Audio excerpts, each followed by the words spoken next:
County Council passed the $284 million budget last night for the new fiscal year, 23-24. Just give me some of the highlights of that budget. Well, there's an increase in the number of deputies on the road. That's one of the things where council's very happy about. There was another person added to the Parks and Recreation Department, which was desperately and sorely needed because the number of parks we have has grown and expanded, and there's more work to be done in that area, so we did that. The Sheriff's Department got a records clerk, which they desperately needed. It's going to take a load off of several other employees. So those are the personnel changes. So really not many new positions added to the total county population. So those were done. I think one of the most significant things as we sit here in the historic courthouse today is that we have paid off one bond and we're going to get a $7 million bond to fix the roof on this courthouse, also repair the timbers in the courthouse that are over 100 years old. We're going to point the bricks. We're going to fix all of the gutters. So very minor modifications on the inside. This is not going to be an interior design project. It's going to be the bones of this courthouse and what the public sees. That's where that money's going, and it's desperately needed, and we're going to be able to do that, and we're going to jump on that right away and start. We've already got a lot of the plans. We've had consulting engineers, structural engineers here, so that's where we are on this project. How long will that take? I don't doubt it wouldn't take 9 months. I mean, there's a lot to it. If you notice the tile up on the courthouse, that's not laying around everywhere. So you have to work to that because we want to restore it exactly like it was. That's what our goal is, and that's what we're going to do. And if this had been done 45 years ago, we probably could have saved the turret and some of the other things, right? Yes, but you can still see the turret in Madison, Georgia, the identical courthouse from Anderson. And if you go down that main street and you turn and you look at that, you will say, I've been here before, but you haven't, but you've seen that courthouse. I guess the point I was making, though, is the rest of the courthouse is in the same kind of peril if something's not done quickly. Absolutely. Anything else in that budget people would notice any difference? That no tax increase was... No tax increase, which is always a good thing. The county employees will receive a 3% raise.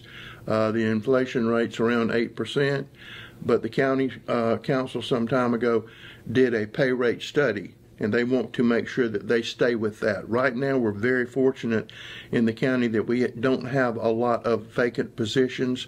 We're also fortunate in our Sheriff's Department that we don't have a lot of vacant positions, and I believe that's because the council has allowed us to keep pace and provide competitive salaries to be able to not lose good people to other counties and other cities. Not too long ago, they did a huge boost in all law enforcement to get them up to speed, right? Yes, because it's very competitive law enforcement salaries. As you know, not that many people are wanting to be police officers anymore, so you have to make it worth their while. And you also have to provide the training. One of the things that we're going to be getting, are new tasers in the Sheriff's Department budget, but the Sheriff's Department's getting a large grant to pay for that. We've also got some computer upgrades in some departments that sorely need that, so that's taken care of in there. So a lot of those things are going to be taken care of in that budget. And I think a lot of people didn't realize that not even half the officers now have tasers, and the ones they have, they can't even got parts for. That's exactly right. So we're going to correct that situation. Is there anything else you wish there'd been enough funds in for the year ahead? Oh, I've got $1 billion worth of things that I wish we could do in Anderson County, but I'm thankful that we're able to get what we got this time and still stay within budget and not have a tax increase, and I think that's very important right now. How about funding for roads and bridge repair? How is that looking? I think that's going to be improved this year. They're going to put an additional $20 million in the Anderson County Transportation Committee's hands. That's going to be a big help. But the final solution is when the county decides if they want to do the penny sales tax, which would bring probably in the second year $49 million, probably 44 in the first year. And you can put that tax on for a limited time, and then you can really take care of every road in Anderson County. As you know, We're in the process of doing a $350,000 road study right now that's going to tell us the exact condition of every road in Anderson County, 1,250 miles, as I always say, and tell us what this road needs, what this road needs, what this road needs. And so we will have a tool, and when council passes that referendum, this document will in essence be part and parcel of that. That money cannot be used to build a house. It can't be used to build a park. It can't be used to do anything but roads and bridges and safety features linked to roads and bridges. We would like to take, or council would like to take, special emphasis on roads around schools and safety priorities in that area. So that's a big part of it too. But again, that will be up to the voters. They will decide whether they want the penny sales tax. The length of time will also be on the ballot, which is still a little question right now. And then it's either yes, we want that, or no, we don't. And when you say ballot, you're talking about 2024. Absolutely. We're not talking about immediately. No. It will be no special election based on just this penny sales tax. And when you talk about the study, when people hear study, this is actually a vehicle that's driving every inch of every road that Anderson County owns and analyzing it with lasers. And this is not just a paper study. What we did to start with, we had a portion of the Powdersville area done by this company, in essence to see if what they did was what we needed to do. And it is. And so they're doing us, and they're going to do Greenville County too. I don't know the scope of work in Greenville County, but we're going to do it. We were pleased with that. It kind of matched what we knew, but this is an outside party, independent. They're not prejudiced, because these machines don't have prejudice built into them. So that will be part and parcel of the referendum going before the people. And I guess this massive rains we've been having might be a good time for them to be looking at. I guess it affects roads and bridges in ways people don't think about. Oh, I mean, you know, in the past we've lost bridges. There's one place yesterday had over 3 inches of rain in a very, very short time. There's nothing you can do about that. But yes, it always causes problems, and it does cause roads to wear out. It causes roads to wash out. It causes bridges to go away. So all of that happens. Is there any update on the complete of the new bridge on 29 at Cherokee? That may be the longest project in the history of America. I think the Suez Canal was built faster than that. But I think they're fixing to get ready is the best way to say that. The county also got some good news from the legislative delegation, $3.3 million to use for various projects in the county. How will those funds be used? Very appreciative of the legislative delegation, Senator Cash, Senator Gambrell, Ann Thayer, Don Chapman, Jay West, all those people, Greg Gangdon. Don't want to leave anybody out, I probably am, but that's money. That's over, a mill is worth about $1 million. So you just imagine they in essence sent us 3 mills plus. So it's going to allow us to do more work at Kid Venture and get closer to completion, although I never want it to be fully completed. I want it to just keep growing, but from the original footprint. So we're going to do that. We already have $500,000 for the Piedmont project, the new park on the Saluda River, and we got $500,000, but I really think we got $750,000, so that'll allow us to complete that project completely. We got money to study the old bridge, which we want to turn into a pedestrian bridge. I think that would be a great tourist attraction. I can see a cafe actually on that bridge, and I think it would really spur growth in that area. A dream that we have would be to connect the Saluda River Park with Dolly Cooper Park with a trail running down the river. That may be pie in the sky, but it'll happen one day. So we're excited about that, and we'll be able to book in that river, at least in our part. So we're excited about that. Belton received a nice sum of money to tear down substandard houses. Honeypath did the same. Iva received some money. Everybody got a taste. Dolly Cooper, one of the big requests that we had, and we were at a meeting with Senator Cash and Representative Beach and Councilman Jimmy Davis and the recreation groups, and they love the ball fields at Dolly Cooper Park, but they can't use them all the time. So with those lights that we're going to be able to do with that, is going to increase the amount of use at Dolly Cooper, which we're very happy about. and really appreciate the help from our state delegation. We couldn't do a lot of these things without their help, and they always step up and help us. And that money was for pretty specific projects. It wasn't just here's 3.3, do whatever you want to. No, we had to say, this is what we want the money for, this is how much money we've spent, this is what we intend to do with it.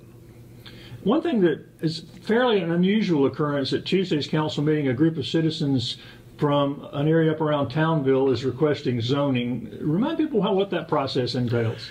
In Anderson County, we have zoning that comes from the citizens.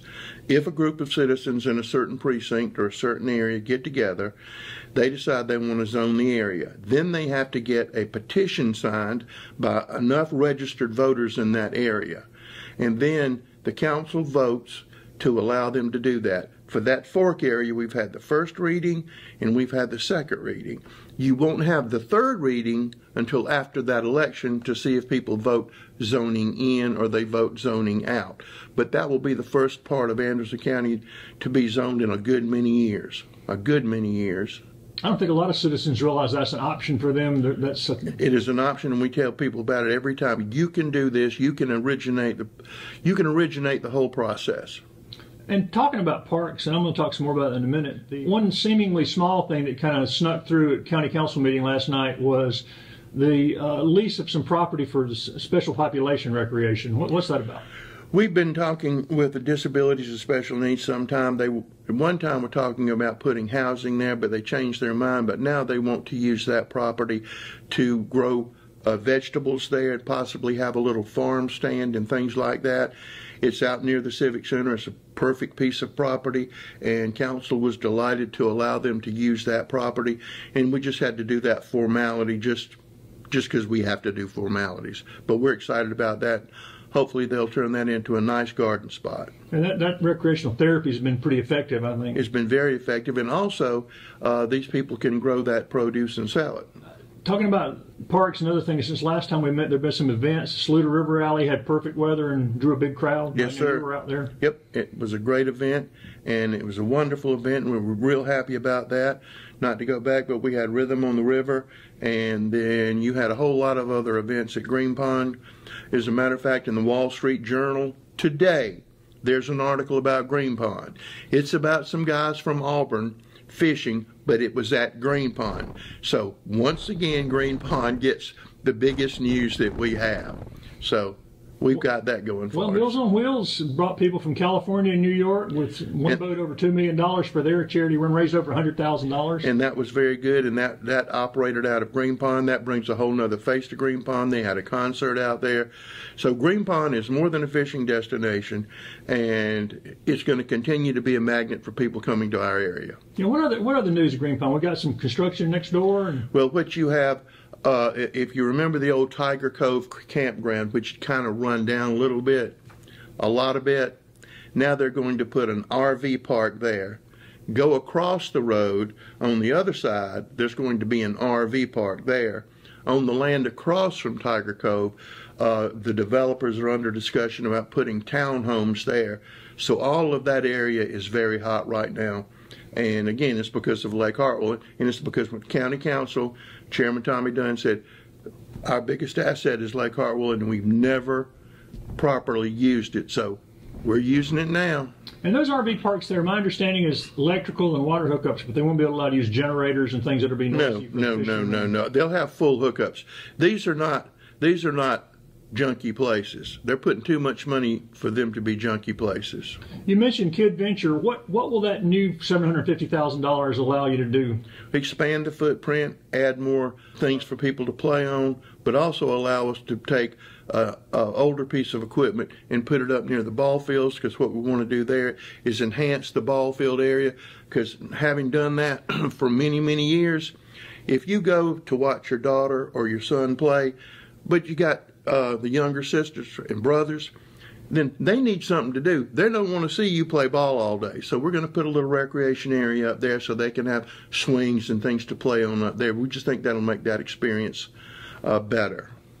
Other events, I guess next, Darius Rucker's scheduled to be at the Civic Center Amphitheater in July. He is, Darius They've done some Rucker. cleaning up down there around the amphitheater. We had to do some work in that old ditch down there, for two reasons. People would fall in it, and the other one, the snakes really enjoyed it tremendously, but it gives us the option for more seating, and it makes it more attractive to developers, because obviously it's becoming more attractive to developers. We have a lot of people who've not been there who are now wanting to come there. We have some other events that we haven't announced. We announced Pitbull yesterday. And again, these are private. Darius Rucker's been put on by Upcountry Fiber. Okay, the county's not putting it on. We're renting the facility. The Pitbull concert, we're going to make money on the Pitbull concert because private promoters coming in there and putting on that concert. How did the Pitbull thing develop? Oh, we have a lady who's associated with us who used to do all the booking for Clemson University and for several other places, and she has worldwide contacts, and she's assisting us with that, and she's doing a remarkable job. He is Mr. Worldwide. He is Mr. Worldwide. But it is the first non-country flavor, and a lot of people have been complaining about that over the years. It's something other than country music. Yeah, but we actually hear that people want other things, and so we're trying to book other things, but it's only possible now because we have that new stage, not the stage that was going to fall on your head and kill you while you were singing. And you got an expanded Celebrate Anderson this year? It's in partnership with the Cancer Association of Anderson. It'll start Friday, Saturday, and Sunday, and end Monday around 12 o'clock. Martina McBride will be the headliner for Celebrate, but there'll be music on Friday night, music on Saturday night. The balloons, will have a whole lot of balloons there because it's their Cancer Association's Balloon Festival. So instead of having two separate events, just bring them all together and make one big weekend. And there's a whole lot of other stuff that's going to be happening there during the day. There'll probably be 8 zillion food trucks out there and a lot of things for people to do and things to play with.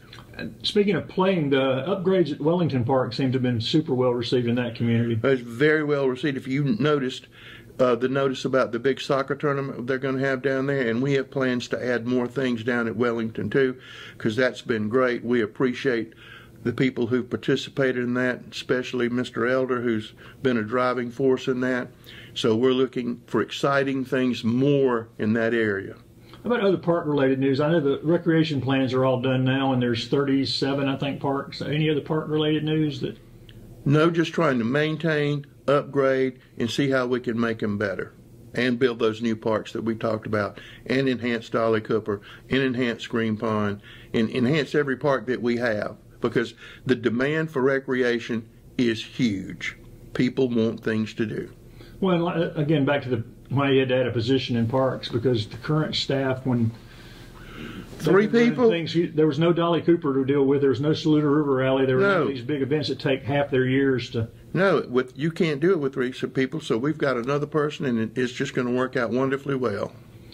We haven't talked about economic development much lately. Any news for June, July, August, anywhere in here? We're working with some very large projects that we're hoping to be able to announce, and we've got some smaller ones that we will be announcing pretty quick, but we've got some monsters on the horizon that we're really excited about. I'm not saying they're here, but I feel real good about it. Yeah, because it seems like it's been a while since we've had a huge announcement. Well, people get spoiled because when we make announcements, we always make billion-dollar announcements. It's kind of hard to keep doing that, but I think we got a couple more in us.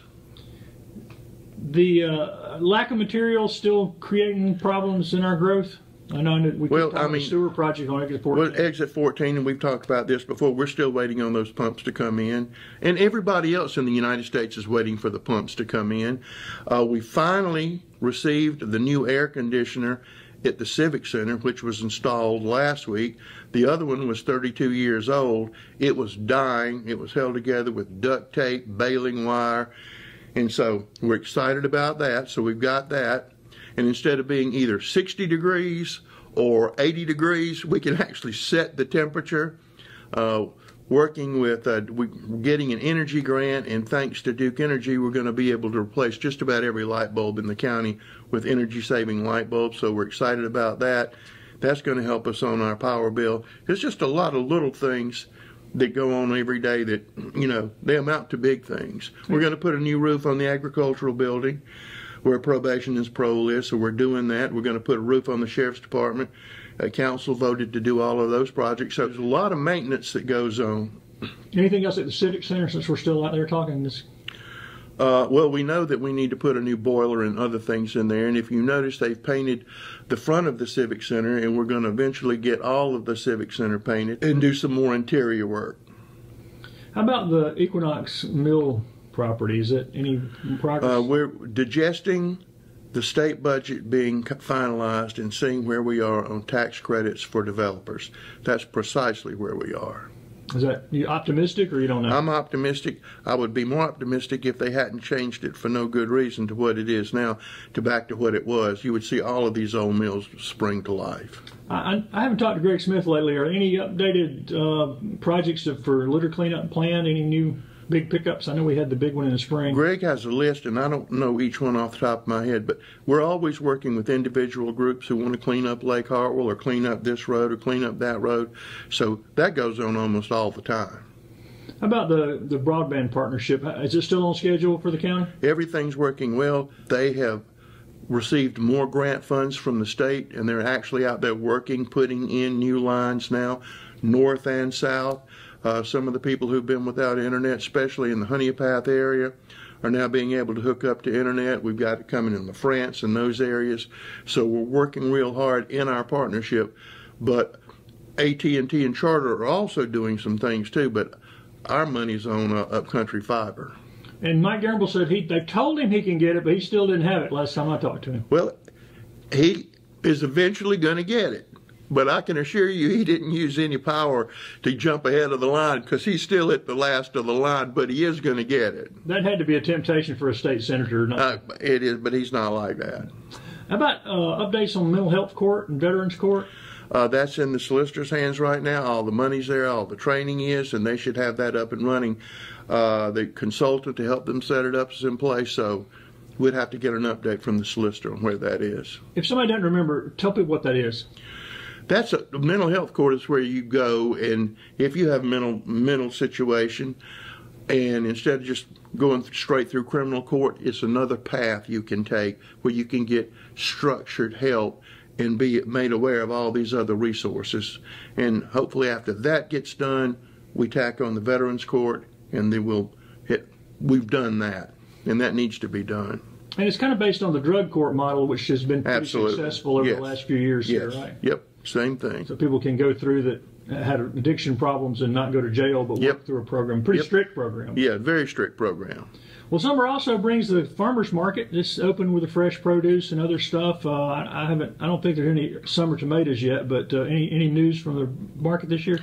The market's been blowing up, doing better than it ever has, but it gets better every year because of Sharon Nicometto, and she's expanded it. You know, we opened up early this year for crafts, and now we're getting vegetables, and then she'll continue it when she'll do her holiday market. But I'm thinking there might be some tomatoes this Saturday. I'm thinking, I don't know, but I'll go down and find out. Well, crowds have been good. Crowds have been great. We really need more space. Got your very own Steve Newton providing music. Live Steve Newton, yes, he's been there on occasion to sing, so that's been good. As we talk, we are 149 days from the unofficial lighting of the Anderson Christmas tree. When are you going to give me the exact height of this new tree? If a certain person wasn't on vacation, I could do it today, but next week. In July, we'll let people know. Yeah, we'll let them know.